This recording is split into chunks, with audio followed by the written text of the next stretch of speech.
A new camera is coming in just 20 days, an extreme new Micro Four Thirds camera, and according to the manufacturer, it's simply going to wow us. Well, I've been wowed a lot. We've got cameras that can do 8K 120 frames per second, 8K 60 frames per second RAW, shoot at 120 frames per second in stills mode, and up to 20 or 30 frames per second in lossless, 45 megapixels or 50 megapixels. We're just seeing some truly amazing cameras. So when Olympus says, OM Systems says, they've changed their name so many times, I can't keep it straight, but when they say they're coming out with a wow camera, I'm a little bit skeptical. Because if they're just going to give us specifications, they're going to give us 12K video, 16K video, or whatever else it is that's going to, they think, wow us in terms of specifications, well, I think the wow camera is completely lost.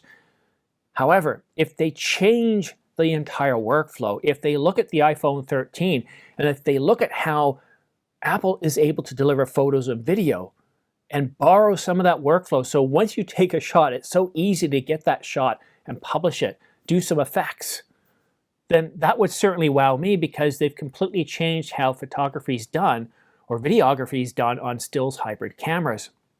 But this video isn't just about speculation. We do know that the wow camera is going to be announced on February the 24th, on the eve of CP+. February the 24th. OM Systems, as they're now called, will be announcing their new wow camera. We don't even know the name, but what we do know from rumors is that it's going to be just north of $2,000. And when you think about $2,000, that's a pretty significant price point.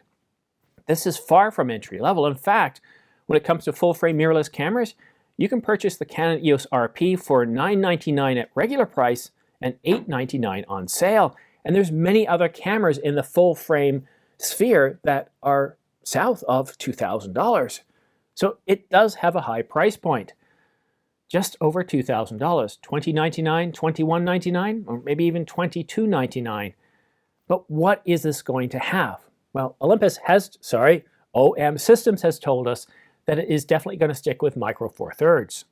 But our friends over at Four Thirds Rumors are saying that, well, not so fast. The sensor is going to be backside illuminated. Now, backside illuminated would be a big deal. I don't know if it's enough to wow anybody because, well, everybody's putting backside illuminated sensors, and many are putting backside illuminated stacked sensors in their cameras. But what a backside illuminated sensor will do for Micro Four Thirds is it greatly improves that dynamic range so it can reduce noise. And already, a lot of Micro Four Thirds cameras are on par with APS-C cameras. So backside illuminated sensor is a big deal. Now, will it be stacked? Well, Four Thirds Rumors doesn't really know. And they even go down further to say, well, look, you know what? This is what we're hearing from some rumors, some people contacting our site. We're not 100% sure on this, but I think, honestly, that having a backside illuminated sensor is almost mandatory for the WOW camera and the GH5. But what could it do to wow us? As I mentioned, borrowing from smartphones, that ease of use to be able to take photos and stills and then be able to publish them very quickly, to be able to upload them, that would really help change things a lot. Having the capabilities and the specifications are one thing, but being able to also attack the workflow. When I produce a video, I have to go through a certain series of steps, and if I could somehow reduce those steps and be able to improve things, that would go a long way to me getting wowed by some new camera. But what do you think? What do you think this WOW camera will have? We've already received 3 teaser videos by OM Systems. I said the name correctly that time. And if you look at these videos here, you'll see that 2 of the 3 teaser videos, they're stuck up in the Arctic. I don't know if it's some sort of restriction, but they're stuck in the Arctic or Arctic-like conditions, showing off the camera, showing that this camera can handle harsh environmental conditions. And in the other video, they're in Australia, which can be quite hot and tropical. So I think they're trying to show us that this camera is a go-anywhere camera, whether it's cold, whether it's hot, and it's going to perform. And if it has the low light sensitivity of a backside illuminated sensor, well, that would go a long way too. But I don't think that is enough to wow. Not today, not here in 2022. Look at all the cameras that we have out there. We've got Sony with their backside illuminated stacked sensors. We got Canon now doing backside illuminated sensors. We've got 8K 60 frames per second from multiple camera companies. And of course, you know, if you want to punch really high, you can get 120 frames per second in 8K with the Red, the Raptor. And in terms of stills, 45 and 50 megapixels, and you can still produce at least 20 frames per second lossless RAW with an Nikon Z9, or you can do 30 frames per second with a Sony Alpha 1 at 50 megapixels. Back when this rumor kind of started out early, I think it was in 2020 or 2021, there wasn't a lot on the market to really excite us, and it was pretty easy for Olympus or OM Systems, no, they were, I think they were still Olympus at that point, to come out and say, we're going to wow you. But, you know, taking 2 years to develop something, that wow back 2 years ago takes a whole lot more to wow us today. And I really don't know what they can do. And here's the thing too, even if they do wow us, for me, are they going to wow me enough for me to want to migrate off of Canon onto OM Systems? Probably not. If you just bought the Nikon Z9 or the Z6 or Z7, are you likely to migrate? Probably not. And I can probably answer for Sony users too. You're unlikely to migrate off. So is this camera big enough to at least sell to their current customers? Probably.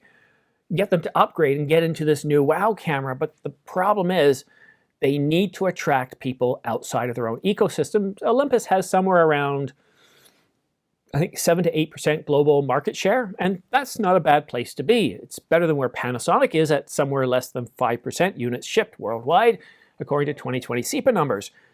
But still, if they want to grow, they have to offer something that no one else is doing and think differently. And right now, everybody's thinking more megapixels, better, faster video, more frame rates, log profiles. They're just throwing more capabilities. They're throwing more specs at these cameras, and nobody's really thinking differently yet. If I bought a Nikon or Sony, I've got pretty much the same workflow to get my content published. But this is where OM Systems has an opportunity to truly wow us, and I really think it comes from changing the workflow, not just giving us a stacked sensor. I think that is essential, whether it's a backside illuminated sensor, whether it's stacked or not. 24 megapixels, I think, is more than big enough for most cameras, for most users. And I think 4K video is also more than enough for most. But again, to wow us, if they're not going to offer 4K or 6K or 5.7K or anything like that, then they do have to think differently. So again, what do you think this camera is going to deliver? What do you think of the capabilities of this camera? I'm really, really curious. Let me know in the comment section down below. And just one last word, I want to say thanks to Pete Bean. He's just joined the gold membership level, and very much appreciate it. And Pete, if you're watching right now, if you already didn't watch this stream earlier when I let it go out early access, let me know what you would like to see in videos coming up. And one of the things of gold membership is you get to choose some of the topics we cover here on The Ordinary Filmmaker. But thank you so much for watching. Please don't forget to like and subscribe. I'll be honest with you, it's just one of those things where I wake up, I see more subscribers, and I take it as a virtual pat on the back. And of course, when it comes to YouTube, when you reach certain levels like 30,000, you're able to do more things. They give you more tools that you can work with. Once you get past 30,000, well, I think the only thing you have to look forward to is a nice YouTube plaque, and I think you get one of those at 100,000 and another one at 1 million. I certainly don't see myself getting to 1 million anytime at all. 100,000 though, it's far off in the distance. I think it's certainly attainable, but I've got to step up my game, and I've got to keep, and that's why I keep learning and improving and trying to deliver content in better, more innovative ways, more entertaining, improve my lighting, my set, everything. Because for me to get to 100,000 subscribers, I can't keep doing things the way I've done it in the past. And if you look at my videos over the past couple of years, you'll see that I'm continually improving. So hopefully within a couple of years, I will reach that 100,000 level plateau. I thought I'd be getting there a whole lot sooner. When I looked at my first year growth, it was almost explosive. But I think that was largely due to the great pent-up demand for a new Canon camera that delivered, such as the R5. And because Canon slowly leaked stuff out over 5 months, it really, really helped generate a lot of traffic for this channel and a lot of subscribers. So we'll just have to wait and see. But enough of me babbling on. It's Friday. I want to wish you all a happy weekend and have yourself a great time. I know it's cold here in Canada, so maybe where you are, if you're in Northern Europe, Russia, China, wherever you are, stay warm, stay safe, and we'll see you again soon.